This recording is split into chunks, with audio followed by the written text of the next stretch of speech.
प्रत्येक साधारणपणे सगळ्या म्हणजे तेंडुलकरांनी आपले स्वतः संघातले अनुभव लिहिलेले आहेत ना, तसे प्रत्येक ब्राह्मण कुटुंबातला मुलगा कधी ना कधी 4 दिवस संघात जाऊन येतो. तसा मीही जाऊन आलेलो आहे. हे मी आज पहिल्यांदा सांगतोय. माझा एक घोलप नावाचा मित्र होता. तो संध्याकाळी मला पहिल्यापासून संध्याकाळी खूप लो वाटतं, आजही वाटतं. मला संध्याकाळची कातर वाटते आणि त्याच्यावर खूप कविता लिहिल्या. त्याचा अर्थ मी कवी आहे असा नव्हे.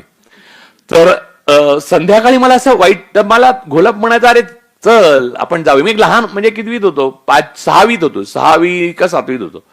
तर मग आपण शाखेत जाऊया, मस्त मजा येते म्हणून. तर मला तेंडुलकरांनी लिहिलं ना तसंच अगदी, तो चकचकीत बेल्ट, ते बूट त्या घोलपचे आणि ते हे कवायत वगैरे मजा वाटायची.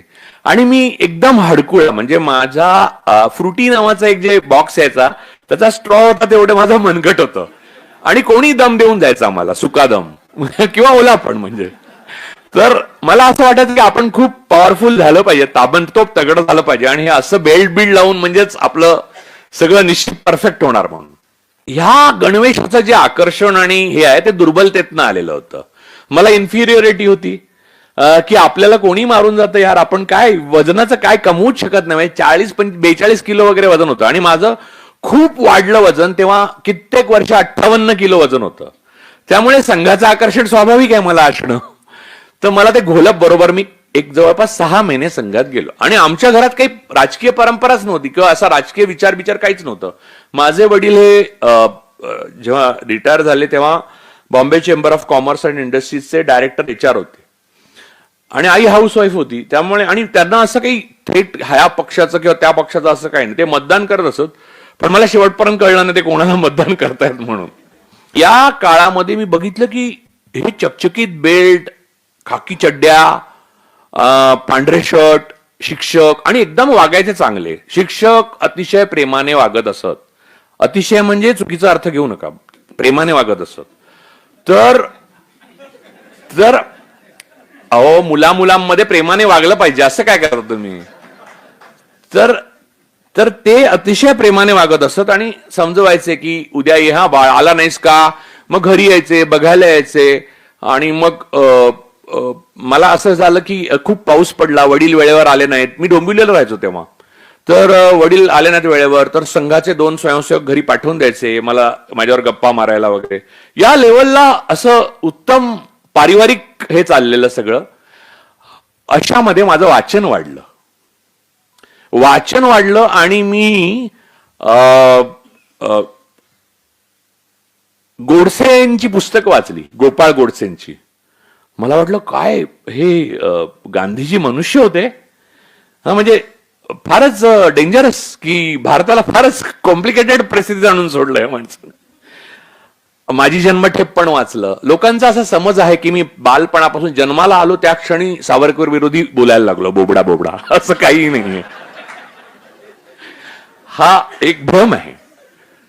माझी एव्होल्युशनची प्रोसेस आहे आणि ती भारतीय समाजामध्ये एका विशिष्ट वर्गामध्ये जन्माला आल्यावर अटळ आहे असं मला वाटतं. तर ह्यातच धर्मकारण लपलेलं आहे, हे लक्षात घ्या.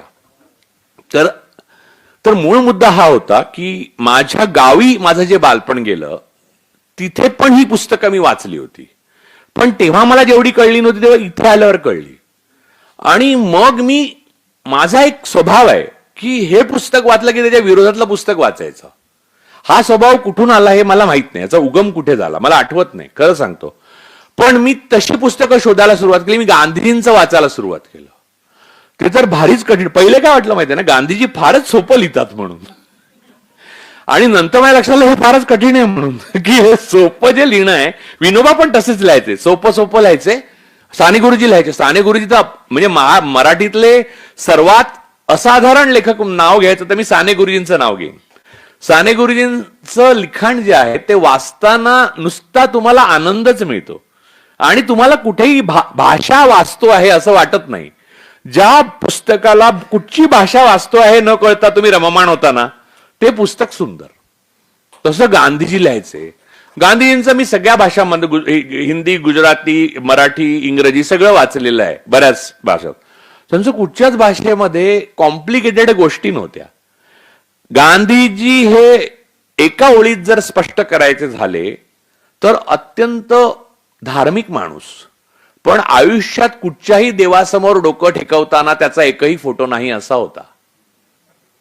दाखवा मला कोणत्याही बाबा बुवा किंवा देवासमोर एका देवाची प्रार्थना करताना किंवा धार्मिक स्थळावर जाऊन प्रार्थना करताना गांधीजींचा फोटो नाही, किंबहुना त्यांच्या आयुष्यात तसा उल्लेखच नाही. या प्रकारची धार्मिकता ही वैश्विक आहे, ज्याला दुसऱ्या शब्दात ह्युमॅनिटी म्हणतात, मानवता. हे मला कळायला लागलं तर माझा एक काका होता, त्याने आमच्या घरामध्ये त्या काळामध्ये सोव्हिएत रशिया होता, म्हणजे लोक म्हणतील हा म्हणजे राजू परुळेकरांचा कम्युनिझमकडे प्रवास सुरू झाला, तर तसं काहीच झालं नाही. काकाला असं वाटायचं की मी खूप वाचायची आवड आहे आणि मला तेवढं वाचायला मिळत नाही, कारण तेव्हा आमची परिस्थिती तेवढी चांगली नव्हती. तो काका सोव्हिएत लँड नावाचं एक मॅगझिन यायचं, ते अगदी नाममात्र, आणि तेव्हा सोव्हिएत मधनं येणारी पुस्तकं सुद्धा, मराठी पुस्तकं सुद्धा नाममात्र किमतीला मिळायची, ती तो खूप घेऊन यायचा. जगाचा इतिहास, पृथ्वीचा शोध वगैरे असे. तर ती सगळी मी वाचायला सुरुवात केली आणि ती वाचताना माझ्या लक्षात आलं की घोलप बरोबर ज्या ठिकाणी आपण जातो संध्याकाळी, तिथे ह्याच्या नेमकं उलट सांगतात सगळं. म्हणजे गॅलिलिओला जसं वाटलं असेल एक दिवशी, तसं मला 7वीत वाटलं की पृथ्वी सूर्याभोवती फिरत नाही, सूर्य पृथ्वीभोवती फिरतो, असं संध्याकाळी सांगणारी माणसं आपल्याला भेटतात. असं लक्षात आल्यावर मी जाणं बंद केलं. अर्थात पुढची प्रोसेस सगळी झालीच, म्हणजे ते एक फॉर्मॅलिटी, कंप्लायन्सेस संघाचे आहेत ते पूर्ण करावेच लागतात. शिक्षक 2दा घरी येतात, 2 स्वयंसेवक येतात, तुम्हाला विचारतात बाळा काही बरं वाटलं नाही का, आजारी आहेस का, नाही, खूप काय काय करतात. म्हणजे खूप काय काय म्हणजे चांगल्या अर्थाने. त्या काळात तेवढं गोमूत्राचं प्रमाण नव्हतं, नाही तर तेही पाजलं असतं मला. हल्ली गोमूत्राचं फार झालंय बुवा. तर म्हणजे वासरांना पण आश्चर्य वाटत असेल की आपल्या आईची मुती आवडणारी ही प्राणी संस्था कुठची आहे म्हणून, आपण दूध पित असताना.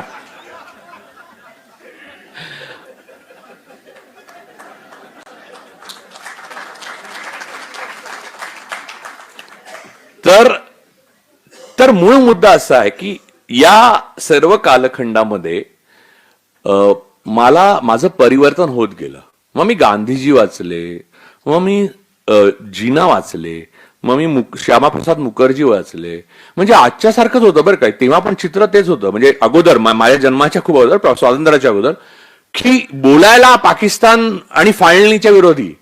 पण पश्चिम बंगालमध्ये जेव्हा सरकार स्थापन केलं तेव्हा श्यामाप्रसाद मुखर्जी जीनांबरोबर होते त्या सरकारमध्ये, आणि काँग्रेस नव्हती. काँग्रेसने विरोध केला होता फाळणीला, म्हणून त्या सरकारमध्ये नव्हती.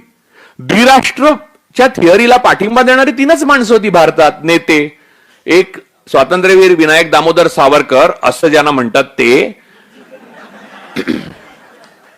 दुसरे श्यामाप्रसाद मुखर्जी ज्यांचं हल्ली नाव तुम्ही कधी कधी ऐकता, आणि तिसरे मोहम्मद अली जिना, ज्यांच्या नातवाकडनं 1990 पर्यंत भाजपला सिंगल हँडेडली सर्वात जास्त फंडिंग होत असे, बॉम्बे डाईंगचं नसली वाडिया. त्यामुळे पॅराडॉक्स जो आहे, म्हणजे हिटलरचं आकर्षण आणि त्याचे व्हिक्टीम बनलेल्या जूनची शक्ती, पाकिस्तानला विरोध पण जिनांबरोबर सहकार्य, द्विराष्ट्राची थिअरी मांडणं पण द्विराष्ट्र झाल्यावर नेहरूंना आणि गांधींना शिव्या घालणं, आणि नंतर त्यांच्याच जिनांच्याच नातवाकडनं फंडिंग घेणं. आणि आता नंतर पण खूप गोष्टी पुढे आलेल्या आहेत, आता येतील, म्हणजे त्याही येतील. ISISचं फंडिंग वगैरे सगळं येईल, एक एक येईल बाहेर. तुम्हाला वाटतं तेवढं सोपं नाहीये. तुम्ही जेव्हा स्ट्रायकर जोरात मारताना तेव्हा कॅरमच्या त्या दिशेने जाताना तुम्हाला वाटतं काय वेग आहे, पण तो आपटला की दुप्पट वेगाने मागे येतोय.